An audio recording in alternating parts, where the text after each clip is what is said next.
Muchísimas gracias por su puntualidad. Nuestra siguiente ponencia, la capilla del siglo XVI. Es modos de vida en el periodo colonial y poscolonial, el caso de la Posada de San Pedro Cholul, Yucatán, México. Esta ponencia va a ser dictada por Carolina Ramos y Gerardo Martín Medina.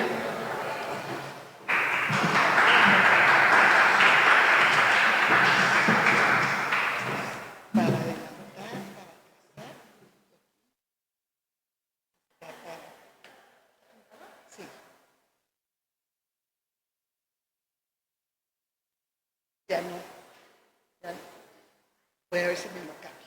No sé qué. ¿Necesitan apuntar? Sí, en algunas cosas sí.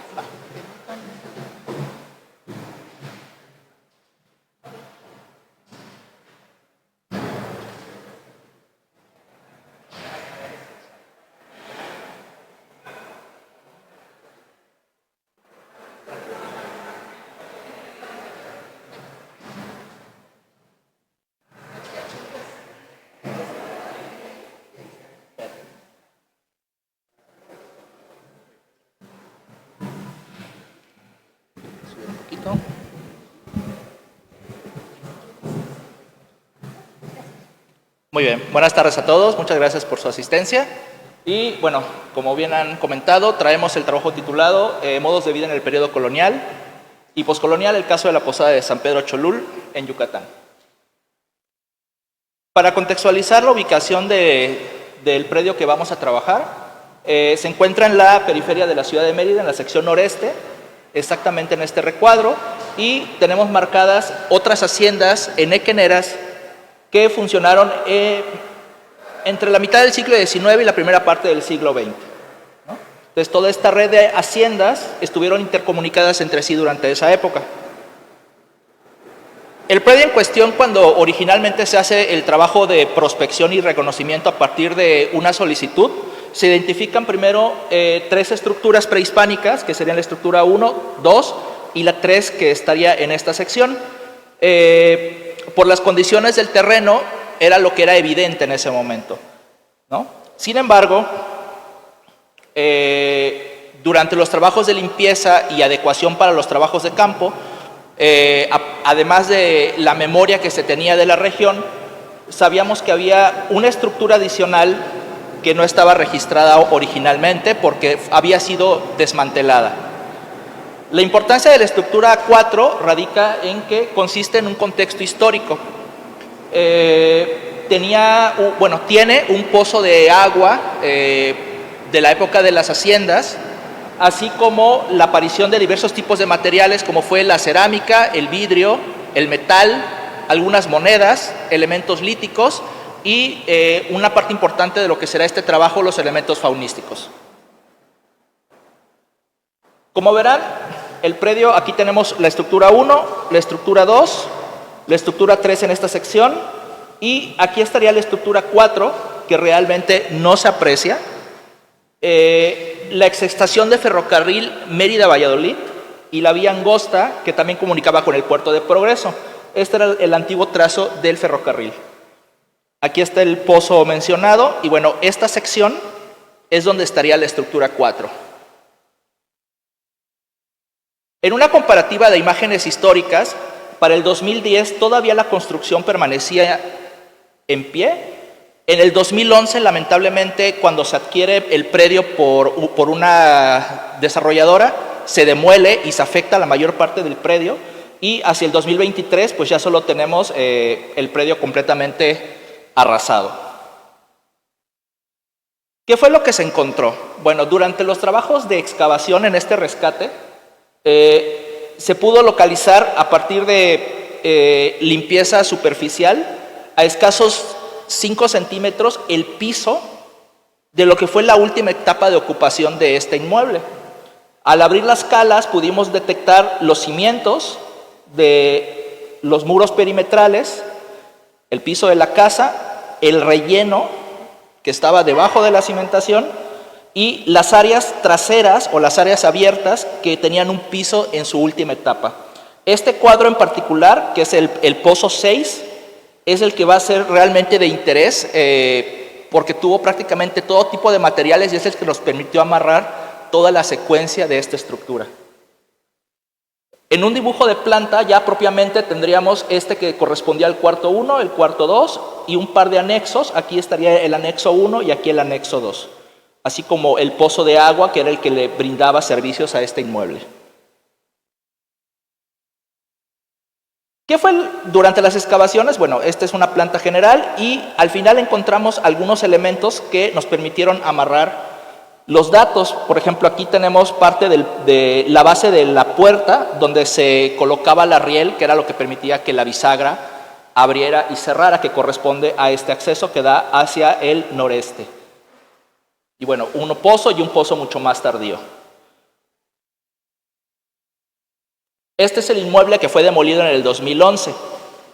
Realmente es que había muy poca información de este espacio, más que lo que la gente del poblado actual de Cholul menciona a partir de lo que recordaban de los abuelos, que les mencionaba que era.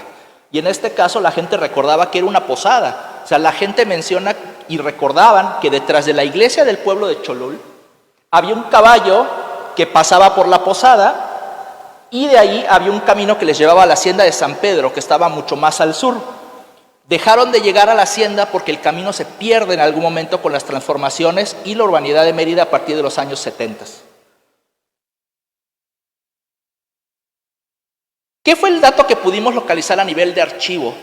En el año de 1976, la Sociedad Histórica de Yucatán manda a hacer una especie de reportaje sobre una pilastra que existía en una antigua glorieta. Esta placa que estaba en esta sección corresponde a esta pilastra. Se narra que durante el gobierno de Fernando VII se inaugura en 1815 la glorieta y el mesón de San Pedro, ubicando este inmueble, exactamente este inmueble, prácticamente a inicios del siglo XIX. Lamentablemente, 6 meses después, durante las festividades del pueblo, en el mes de abril del 77, en una segunda nota, la lápida es robada y hasta actualmente se desconoce el paradero de dicha placa. Sin embargo, la gente del pueblo sabe que esta placa está extraviada. Entonces, eso nos permitió también rastrear algunos datos. De acuerdo con la reconstrucción hipotética que creemos, la glorieta estuvo en esta sección de acuerdo a las esquinas de los predios que presentan un cierto chaflán. Y esto nos permite suponer que la glorieta estaba en esta sección junto con un pozo que tampoco existe cuando la carretera pasó y este fue tapado. La exestación de ferrocarriles estaría aquí con el área de servicios y la estructura 4 en esta sección. La importancia de los materiales. Pudimos detectar en grandes cantidades cerámica, pero lo interesante es que toda corresponde, o al menos una buena parte de la muestra, a una transición entre el siglo XIX y principios del siglo XX, y en su mayoría corresponden a vajillas de servicios de alimentos, platos, ollas y cuencos. También a nivel del vidrio artificial encontramos bastante cantidad de botellas, que son uno de los elementos destacados, y muchos de los elementos correspondían a cervezas y gaseosas. Y en este caso también destacan elementos que como este tintero que servía para llevar registro y cuenta de algunos eventos que sucedían en ese lugar. A su vez también tenemos reflejada la parte ferroviaria con bulones, algunas escarpias, eclisas, traviesas, tacos de soporte que nos indican que había también el mantenimiento tanto de los ferrocarriles como de las plataformas de caubil que se utilizaban en las haciendas para poder sacar el enequén e inclusive al mismo personal. Destaca estos elementos, que se encontraron 2, que corresponden a antiguas parrillas que se utilizaban en especie de fogones para la preparación de alimentos de la gente que trabajaba o que desarrollaba actividades en este espacio. También logramos encontrar metates, restos de elementos faunísticos, y en algunas imágenes, inclusive de la época colonial, se pueden rastrear ciertos elementos y ciertas botellas que nos permite saber un poco más sobre la circulación de estos bienes, ¿no? Entonces, a nivel general, de momento, esta era la información que teníamos y esto se contrasta al final prácticamente con la fauna que es de lo que va a tratar la siguiente parte de la presentación.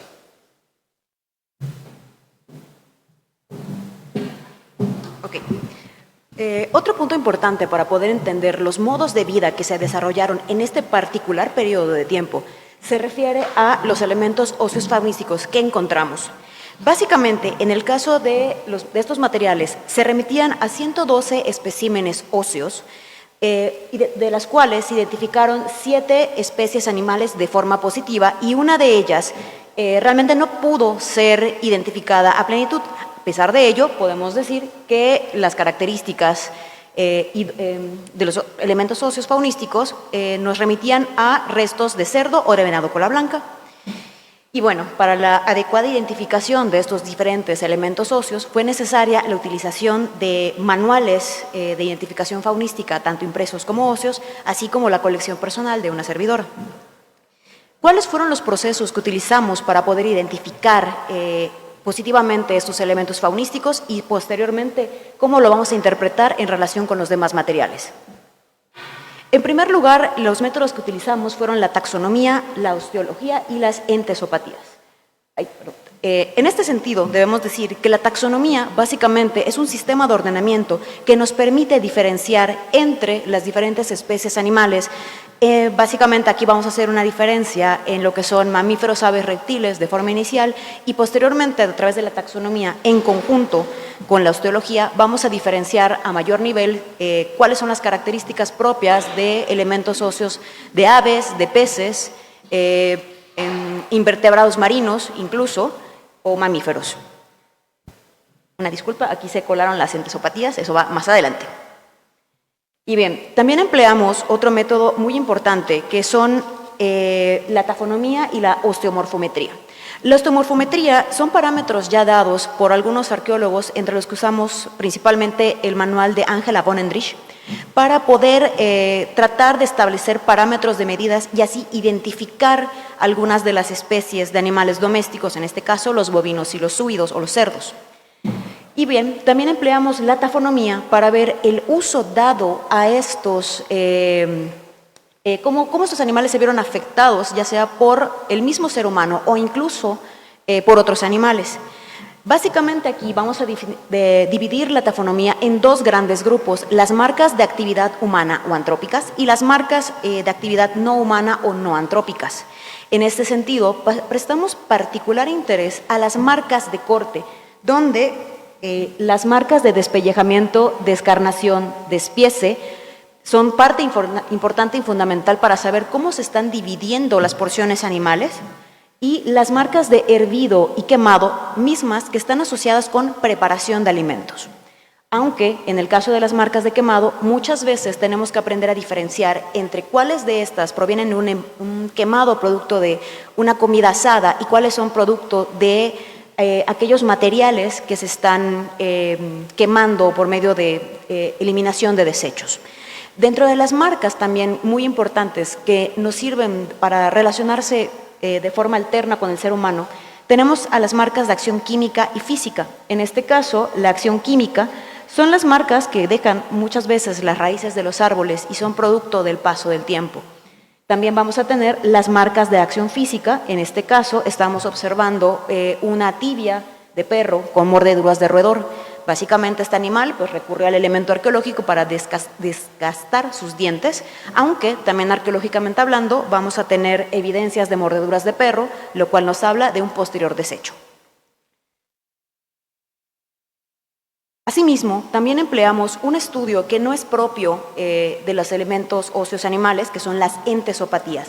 Las entesopatías por sí solas las podemos definir como patologías causadas por la realización de actividades. En el caso del ser humano, estas han sido ampliamente estudiadas desde el punto de vista de la antropología física. Sin embargo, para el punto de vista zooarqueológico, esto es algo relativamente novedoso que empezó a tratarse desde el 2015. En este sentido, debemos decir que nosotros empleamos el estudio en los bóvidos. ¿Por qué?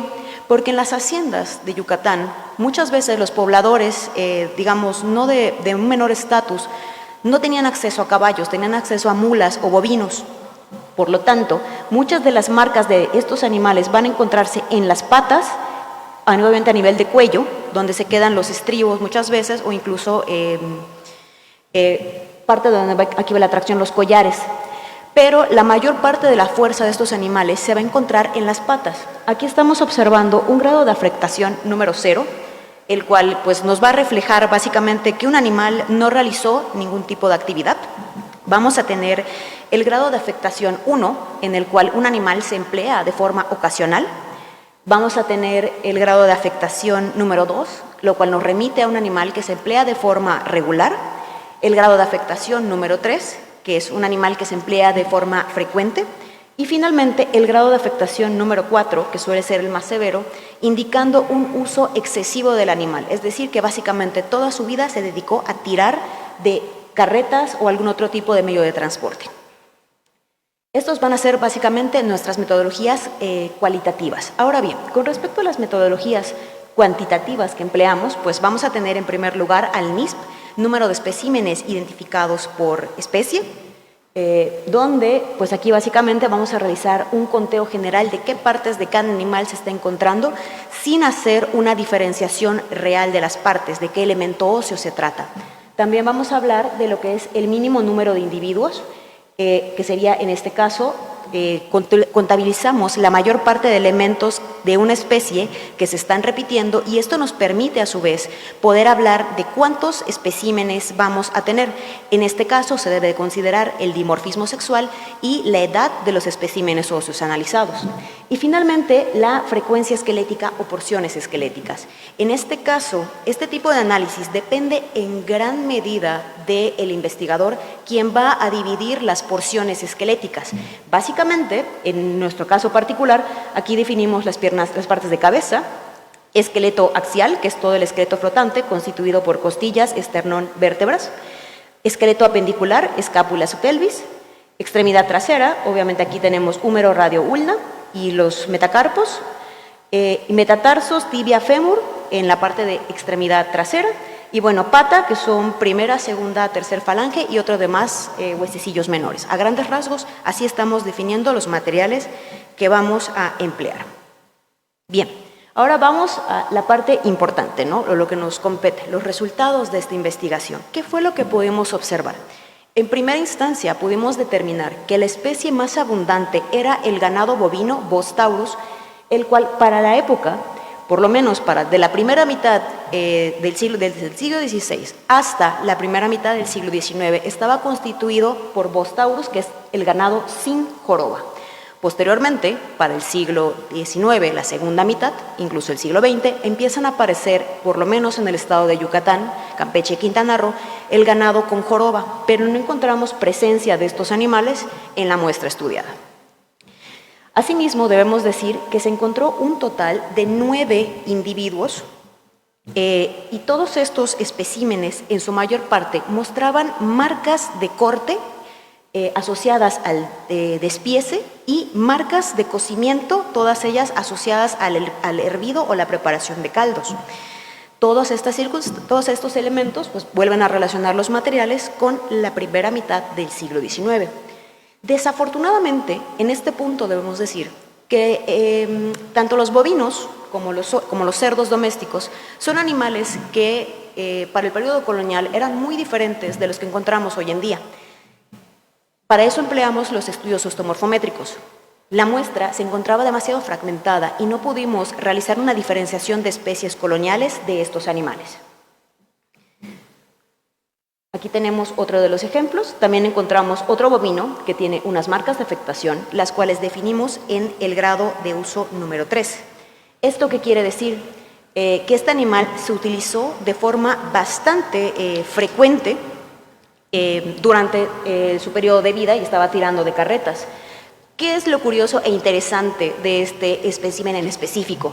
Aparte de que tiene un grado de afectación donde el elemento óseo muestra una inflamación, y aquí se puede observar de mejor forma, también este animalito posteriormente formó parte de un exquisito guiso para alimentar a los pobladores de la región. Entonces, también estamos hablando de que pues, cuando ya no servía para tirar de las carretas, pasó a ser parte de la alimentación de los pobladores o algún personaje en específico tal vez.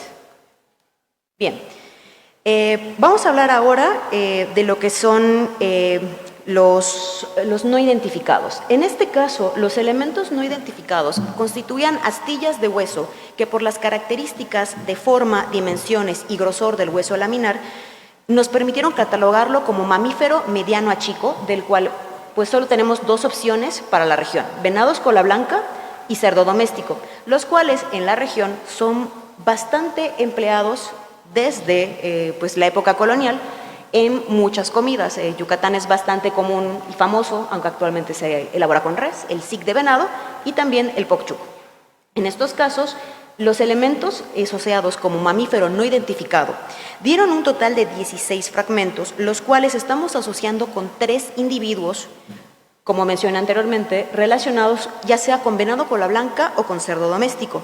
Asimismo, estos elementos óseos mostraban marcas de desecho, es decir, que 4 de estos especímenes mostraban a su vez mordeduras propias de cánidos, que quiere decir que formaron parte de una comida y eventualmente, cuando se desechan los restos faunísticos, fueron mordidos por perritos. A ver. Nos falta aquí. Ok, ahora vamos a hablar de otro tipo ya de animales identificados de forma plena, que fueron los venados. Estos fueron identificados con, por medio de 8 especímenes óseos, acordes con 6 individuos. En este caso, solamente un individuo corresponde al venado Mazama pandora o venado temazate, conocido en la región como venado yuk o venado cabrito. Este venado se caracteriza por ser de mucho menores dimensiones en comparación del venado cola blanca. Y pese a que en nuestra muestra no se encontraron los restos de este venado con evidencias tangibles de corte, el elemento en sí presenta un desecho significativo, tenía unas ligeras mordeduras de roedor. ¿Esto qué nos está indicando? Que el elemento básicamente está funcionando para posterior desecho. En algún punto se consumió este elemento de otra forma. Respecto a los cerdos, bueno, estos fueron 6 especímenes que nos dieron una evidencia de 4 especímenes óseos. Hay una muy baja incidencia de cerdos domésticos en nuestra muestra arqueofaunística. Esto lo estamos relacionando también con que la muestra corresponde efectivamente con la primera mitad del siglo XIX, puesto que para la segunda mitad del siglo XIX los cerdos aparecen en la región gracias a la influencia de otro tipo de regiones, principalmente la afrocaribeña. Dentro de nuestra muestra, aquí viene una parte muy interesante, que fueron los elementos costeros. Tenemos restos de róbalo blanco, cazón de playa y cangrejo moro, los cuales eventualmente estamos asociando con la ingesta de ciertas comidas durante los periodos de Cuaresma, puesto que dentro del espacio asignado a la posada contábamos con una capilla. Ahorita le voy a dar paso a mi compañero para la discusión y yo voy a finalizar con las consideraciones finales.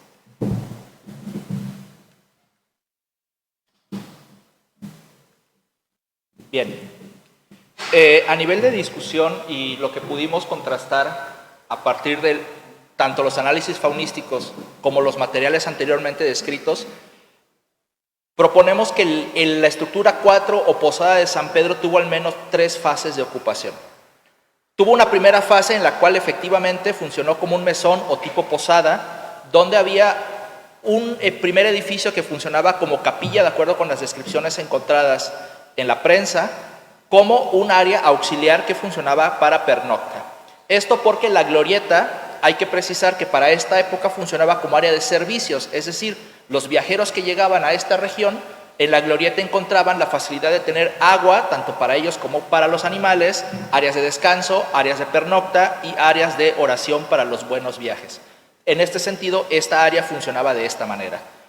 En una segunda etapa, hacia mediados del siglo XIX y la primera mitad del XX, sabemos por los materiales que también funcionó o cambió de función hacia un área probablemente como administrativa o de reparaciones para la cuestión ferroviaria y los sistemas de Cauville, por la cantidad de elementos metálicos que están asociados.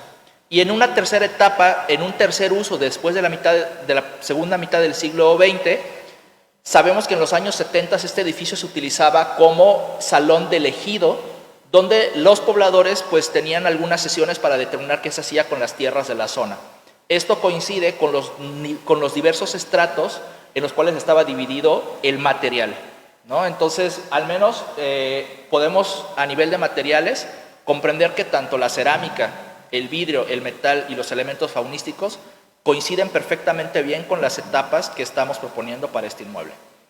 Dicho esto, nos es importante señalar también que al cruzar los datos arqueológicos nos permitió establecer efectivamente que los elementos recuperados corresponden con la primera mitad del siglo XIX, por lo menos los más tempranos, mientras que los elementos más tardíos corresponden con la segunda mitad del siglo XIX o incluso inicios del siglo XX. Las manos de metate que se encontraron en conjunto con otro tipo de materiales nos permiten hablar de la misma preparación de ellos, así como las parrillas, como bien menciona mi colega. Y bueno, estamos denotando que básicamente hay muy pocas diferencias, por lo menos para las comunidades distantes de la zona nuclear del área de Mérida o de Yucatán, que todas estas poblaciones, digámoslo, rurales en cierta medida o distantes, mantienen a la fecha gran parte de su alimentación, considerando también que los cerdos y el venado cola blanca son de los elementos más abundantes incluso a la fecha, puesto que son parte de la forman parte del modo de vida y la alimentación tras patio, por así decirlo. Para finalizar, solo nos resta decir, ¿no?, que se han presentado, pues de nueva cuenta, pocos cambios. Y esto da a notar que, a diferencia de lo que está sucediendo con el centro de México, la alimentación, por lo menos entre haciendas o posadas, para la segunda mitad del siglo XIX, bueno, desde la primera mitad, perdón, del siglo XIX al siglo XX, pues es muy diferente a lo encontrado en el centro de México. Para el sur, o la región sureste de lo que es México, la alimentación de este tipo de poblaciones era mucho más variada y tenían acceso, pues, a elementos o animales silvestres, de los cuales en el centro a veces se encuentra muy diferente. Y bueno, agradecimientos obviamente al comité del simposio, a los compañeros que no nos pudieron acompañar. Y pues creo que sería todo de nuestra parte. Gracias.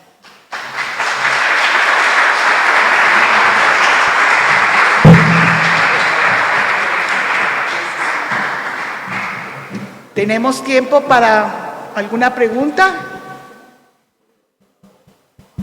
¿Algún comentario?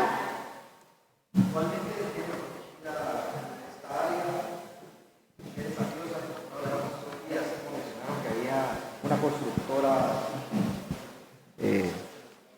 perdón, ahí sí. ¿Qué desafíos encuentran actualmente? ¿El área está protegida? Porque mencionaron que había una desarrolladora, constructora que había eliminado eso.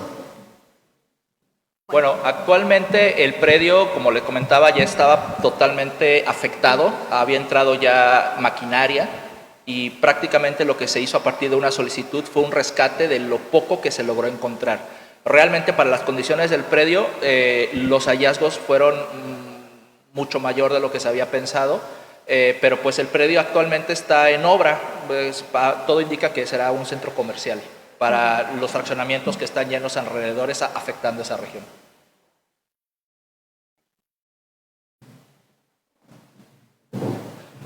¿Algún comentario o pregunta? Muchísimas gracias. Gracias.